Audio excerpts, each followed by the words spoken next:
I suppose I was deeply invested in Sherlock Holmes when I was a lad. Before I could write, I was or read.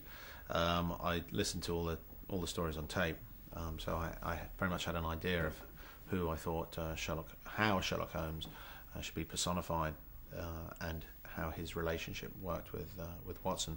So the challenges really, in my experience thus far, usually take care of themselves. Once you have an idea, then it's just making sure that you can somehow make that idea articulate to the heads of department that are around you. Robert and I think, shared a very similar point of view as to how Sherlock should become manifest. But also what happens is that you literally turn up on the day, and as you turn up on the day, within a couple of minutes you just find your position, and from that position everything else kind of flows from that space. As long as you come to work with a plan and with a map and an idea of exactly how Sherlock should be, then of course you can go off piste a bit, and then what happens is it has flexibility. But you need to have the discipline to constrain the character. But once other people have opinions and that they have to make manifest that character, then what happens is it starts to grow and it starts to develop nuances and so on.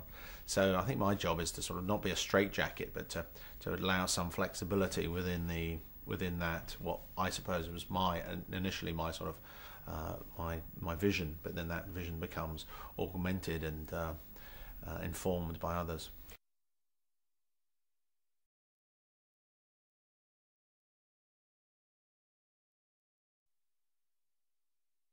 Well, I'm his biggest fan, but funnily enough, one of the things I, I drew most from this experience is actually my relationship with Robert, because it was, we had our challenging moments, but the thing is that Robert's big enough to own his truculent moments, and thereby he and I became very close.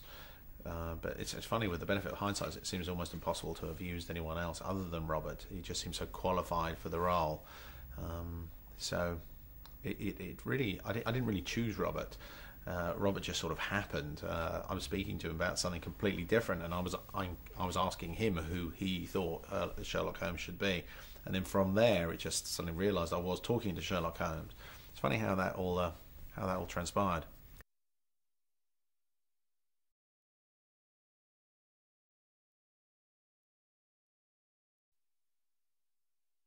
Yeah, I think. Yeah, funnily enough, we met in this hotel about 14 months ago, I think, and within 10 seconds you could see whether the relationship was going to work, and that there just was a kind of symbiosis that took place, and then since then it's just been running on that plane.